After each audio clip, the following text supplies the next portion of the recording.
I'm here to present today a comparable pair, two Restoration-era authorship allusions.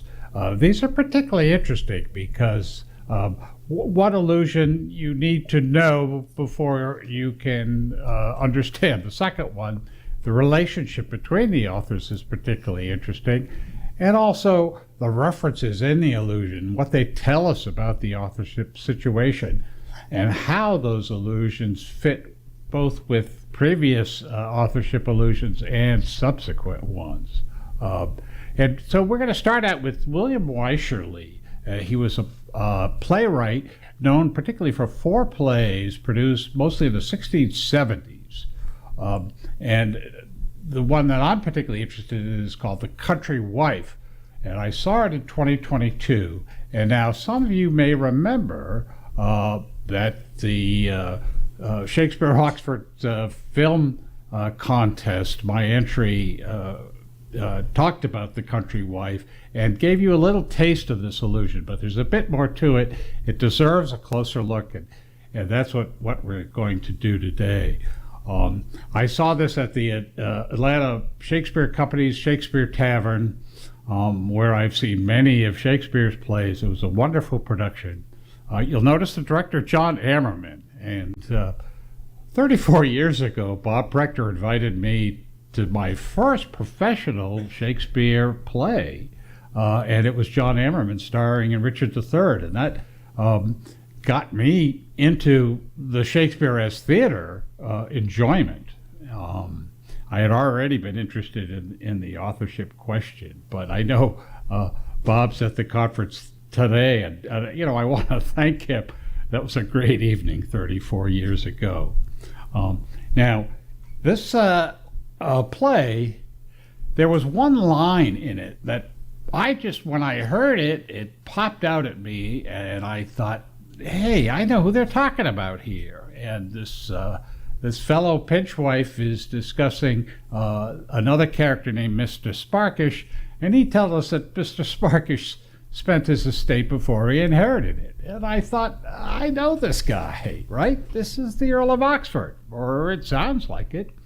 And this involved a deeper dive into The Country Wife. And so now this is the Mr. Sparkish, and he was a fop, and he was a cuckold. In fact, the whole play is about cuckoldry. A little more on that later. But let's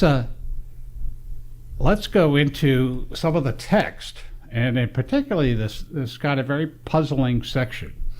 And this is Mr. Sparkish talking, and now I quoted this in the film contest also, this section. And Sparkish is talking about the theater business, as he's really breaking the fourth wall, because he's telling us what playwrights do and what he thinks has been done to him. And it's very explicit. And there's the quote, Jonathan Bate has been quoted so many times as saying, well, they didn't make fun of noblemen on the stage. It was never done. And here Mr. Sparkish is telling us very specifically that, yes, it was done, and that playwrights took wise and witty men who are in fact knights, and then they turned them inside out and made them fools on the stage. And Sparkish thinks this has happened to him. But the part of the text most interesting is this, I bolded it here, where it says, by virtue of Hictius Docius topsy-turvy, they make a wise and witty man in the world a fool upon the stage. Now, Hictius Docius, that's a spell. You cast a spell.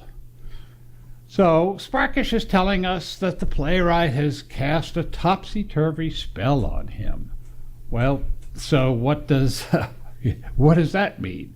Well, he's inviting us to unravel his puzzle. The playwright is telling us he's hidden with this spell a wise and witty man who is a knight, or Mr. Sparkish thinks that's what's happened to him. So if we can solve the spell, the topsy-turvy spell, then we will figure things out. And then, so this is the finale of the film I made 2 years ago. And it, as we see, we can, when we rearrange Sparkish, Sparkish, it is revealed who the wise and witty knight is, and he is Shakespeare. Now, I want to also draw your attention to this final part of that paragraph. Sparkish tells us in the play that he has been kept from being a knight in earnest for fear of being knighted in a play. And this is almost exactly the same idea that John Davis of Hereford in 1609, when talking about Shakespeare and saying he would have been a companion for a king, i.e., the king's companion is a knight of the garter, and Oxford was refused in repeated votes over a number of years, about 6, from that title. And it's been speculated it was due to his theater activities. And really, Sparkish is equating this exact same sentiment that John Davis of Hereford expressed in his encomium. I want to talk about the origin of the word Sparkish. Now, the definition of Sparkish is somebody gay, light, sparkly. The fops of the early and mid of that Restoration period were known as sparks. And so to be sparkish is to be like a spark, one of these sort of very fops, as we would say. Now, the first use of the word sparkish in the OED is from the Academy of Love, John Johnson. And he's equating the word, he's using the word with the word Shakespeare in the same sentence, describing the girls who are reading Shakespeare and maybe the old grand dames who don't approve of that kind of reading. And it's interesting because that sentence also is how Townley in the 18th century used it in his High Life Below Stairs. Now, let me say, 8 years ago at the Boston Shakespeare Oxford Conference, I gave a presentation on 18th century allusions, and specifically James Townley's High Life Below Stairs, and the anonymous Low Life Above Stairs, and David Garrick's High Life Above Stairs, and then finally George Daniel's 19th century commentary on the play, which is very illuminating. And you're encouraged to go find that YouTube from the 2016 conference. This work dovetails very nicely with it. And it appears that Townley's inspiration for Shakespeare and Wycherley's inspiration for Sparkish, as references to Shakespeare, may have a common source in John Johnson's Academy of Love from 1641. Here's another interesting point about Wycherley's this allusion to Shakespeare. Sparkish has a very he seems similar to a Chapman character, Monsieur d'Olive, from 1605, that Chapman wrote just months after De Vere died.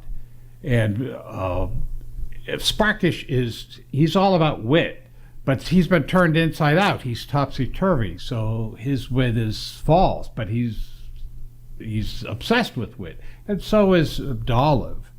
And they both, when they enter their plays, their first line is very similar. d'Olive says, "Morrow wits, morrow good wits," and Sparkish, "How's it, Sparks, how's it?" Similar entrances. And both names are anagrams. Sparkish for Shakespeare, and d'Olive is an anagram of the Ovid. Another thing about this allusion, and let me go back to that slide.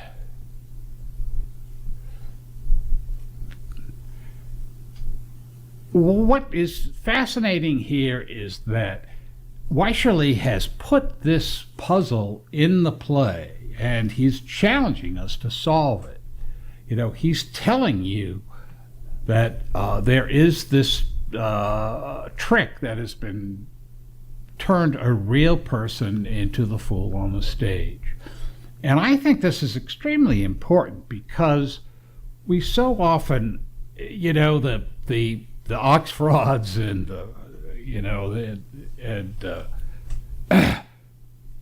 they always want to say it's a coincidence. Oh, it's a coincidence. You know, it's a coincidence that Sparkish spells Shakespeare.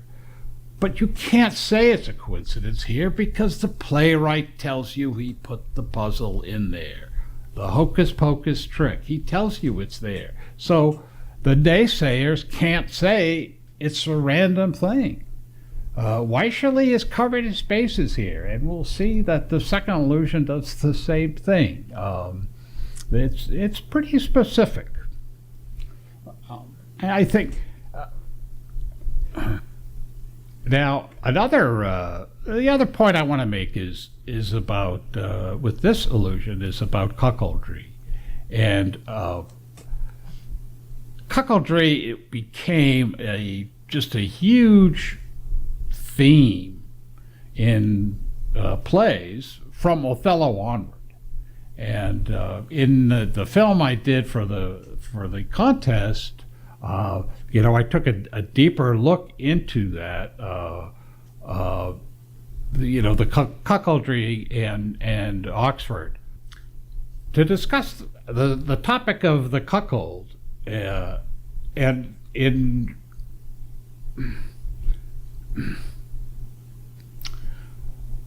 The Country Wife is a sex farce. It's hilarious, and everybody's misbehaving. And the Shakespeare character, Sparkish, he literally gives away his fiancée to his best friend. And everyone is shocked by this action. And he's made fun of and for this. And, I think it's important when we look at allusions and we want to figure out what happened hundreds of years ago, and I've said this before and others have said this, you have to look at what they're making jokes about. You know, people will make jokes about whatever the current scandal is. And so if you want to find out what was happening, go see the humor. And I think, you know, the weakness of the Prince Tudor people with their theories is there are no Prince Tudor jokes in the plays of the period. Now, I know the late Alexander Wall was a big proponent of there being a cuckoldry scandal as part of the story with the Earl of Oxford. And I think Wycherley's allusion here is tremendous support for that, because he's painting this person, Mr. Sparkish. They're telling you what knight, which wise and witty man they're making fun of, and they're very specifically making a lot of cuckold jokes about him. So I think this is very strong support for people who think that there was some kind of business going on with the Earl of Oxford. Now, let's move on to the second allusion. And the author here is Sir Roger L'Estrange. Was very involved in Restoration politics. He was a pamphleteer. He was very close to the crown in Charles II's time. And then he fell out of favor with James II was king. And he then published probably his best known work. And he did a translation of Aesop's Fables. Now, we know Aesop's Fables in authorship from Groatsworth, where Groatsworth paraphrased that famous fable of the daw stealing the feathers, and he makes the reference to shake scene that so many people have talked about. Well, let's see what Roger L'Estrange did when it came time to translate that very fable. A daw and borrowed feathers. This is Fable 33. Now, let's make it easy to read here. A daw that had a mind to be Sparkish, tricked himself up with all the gay feathers he could muster together, and upon the credit of these stolen or borrowed ornaments he valued himself above all the birds in the air beside. So that is Lestrange's translation of Aesop. And as you can see, he uses the word Sparkish, and he's using it in the context of the definition of the word. He's ornamenting himself. He's looking sparkly with his ornaments and his feathers. So on the surface, there's nothing there. But he had a mind to be Sparkish. We can also say he is in his mind being Sparkish. And let's compare that with Groatsworth.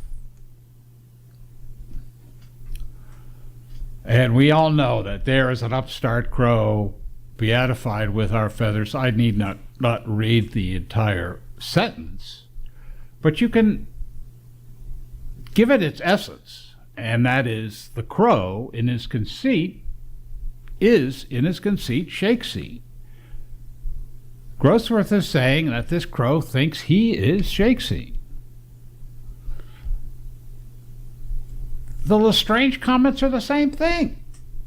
He's saying the crow has a mind to be Sparkish, who is Shakespeare. At least in Wycherley it's Shakespeare.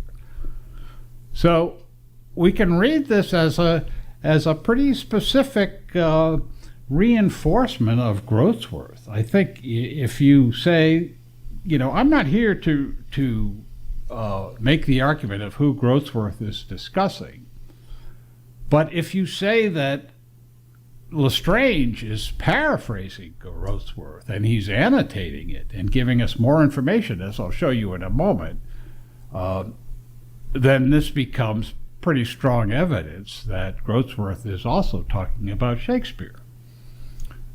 Now, here's the tough problem. How do we know that Lestrange is talking about Shakespeare and not simply using Sparkish in the sense of its actual definition? Well, he's capitalized Sparkish for one. Now, Wycherley's play in 1675 was very popular. I mean, it's still being produced today. I saw it. It's hilarious. So Sparkish Lestrange's use of the word would evoke the head character in people. But did Lestrange, how can we prove that Lestrange considered Wycherley's puzzle as part of his puzzle? And here's where it gets fun. This is the cover of another of Wycherley's plays, The Plain Dealer. And here we see who licensed the play: Roger Lestrange. Lestrange was the crown censor when Wycherley was producing his plays. He was the one who allowed the Sparkish puzzle and anagram to be printed. The crown censor did. Now, Lestrange was very active as a censor.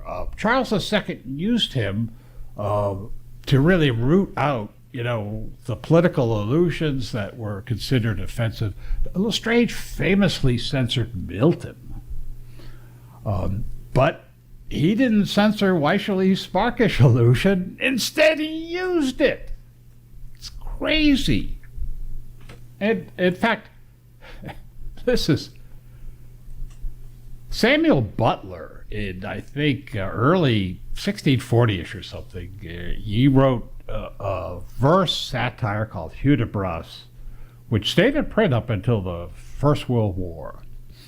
And it's a satire, and it's, has all these characters in it who stand for other political people. Well, in 1650, Lestrange printed a key to Butler's work. In other words, he published the solution to Butler's allusions.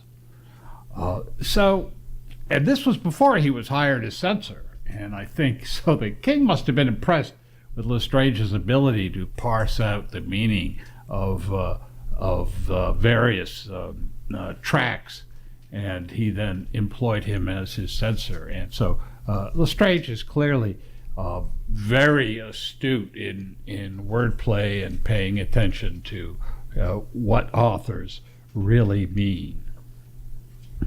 Now, the Fables, the Aesop's Fables, Lestrange, in addition to just translating Aesop, he then added a moral to each fable, and he added a reflection.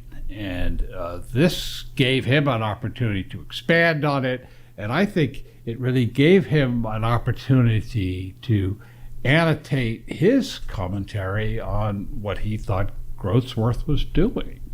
Now, I'm not going to go over everything in this, but I do want to point out here where he says he's talking about what this daw with the borrowed feathers has done. He says it's authors who may be cozened upon the tick as well as tailors, and he talks about he's the first-rate writers that have been better disguising other people's works than furnishing everything on their own. I think this is very specific, and so if you believe that Lestrange is expanding on Groatsworth, he's telling you it's about writers and it's not about actors. I think the Edward Allen as Shakespeare hypothesis is dead. It cannot. Lestrange destroys it. I'll say no more. But let's go on now to some consistent allusions. Lestrange's commentary, and I'll show you some more bits of it, it fits in so well with ideas that Chapman put out there in 1611, and then Townley in the 18th century did, and then George Daniel again in the 19th century. There is a consistent complaint about the Shakespeare business. And I want to borrow this. This is a remake of a slide that I used 8 years ago. And because I think Lestrange is he's making the same complaints that Townley did and that Chapman did and others, which is it was the breaking of the social barrier. It was Vere's, hanging out with the lowlifes, as Prince Hal does in Henry IV. That was a problem, and the other problem was Shakespeare pretending to be more than he was, and that offended people. And as I've said before, this switcheroo that they apparently did, and I believe it was originally condoned by the Queen, and that's why it was secret, but the whole thing went terribly wrong, and she ultimately wished she didn't do it. That's some of the message we get from Johnson's plays. I think in Lestrange's case, he is specifically pointing fingers at Shakespeare's pretense to being of greater status than he was. And I don't think that Lestrange's commentary on Aesop is aimed at all at the Earl of Oxford. This is the Restoration. Lestrange is not pointing fingers at nobility. He's on the side of the crown. And I think when we look at these allusions to the breaking of the social barriers, some of them are allusions about Shakespeare's role in moving up. Some of them are referencing De Vere's activities moving below the barrier, and some of them refer to both. And, for people who want to get a sense, I think Johnson's play, The New Inn, where the De Vere character really has three different levels. He's a nobleman who is disguised, but he's actually running an inn, so he's middle class. But he's pretending just to work at the inn, and the guy who works at the inn is pretending to run it, and that's Shakespeare. And so there are a number of allusions that point to this social barrier, and then let's look at some specific text here. Chapman's Revenge of Bussy-en-Bois, and there's the famous commentary where Earl of Oxford is mentioned in this play. And I think the key, though, is the text before and immediately after that, where Chapman is telling you, in a sense, what is going on. And here, this single sentence, with which I note how dangerous it is for any man to press beyond the place to which his birth or means or knowledge ties him. So he's saying it's dangerous to cross that barrier. And this was Chapman 1611. And now here's Lestrange, and this is from his reflections. Everything is best and every man happiest in the state and condition wherein nature has placed them. Exact same idea, both contained within allusions to the authorship question between Chapman and Lestrange. Now, here's another part of Lestrange from that piece where he says, where pride and beggary meet, people are sure to be made ridiculous in the conclusion. And compare that with Townley, which is like almost 70 years later, when persons of rank affect everything that is ridiculous, it'll be in the power of any low creature to follow their example. And we have another from Lestrange. But if daws will be setting up for peacocks or asses for lions, they must expect and content themselves to be laughed at for their pains. So, Lestrange is very specific here on this Aesop and the daw fable, that it is about a person pretending to be something that they weren't. And, George Daniel, and to remind folks, I really encourage you to go back to that 2016 presentation. George Daniel wrote commentary about Townley's play years later, when the acting copy, which was different than the printed copy, was put out. And again, same idea. Let each party step out of his proper sphere. Let the lackey ape the nobleman, and the nobleman the lackey, and a ludicrous effect is produced.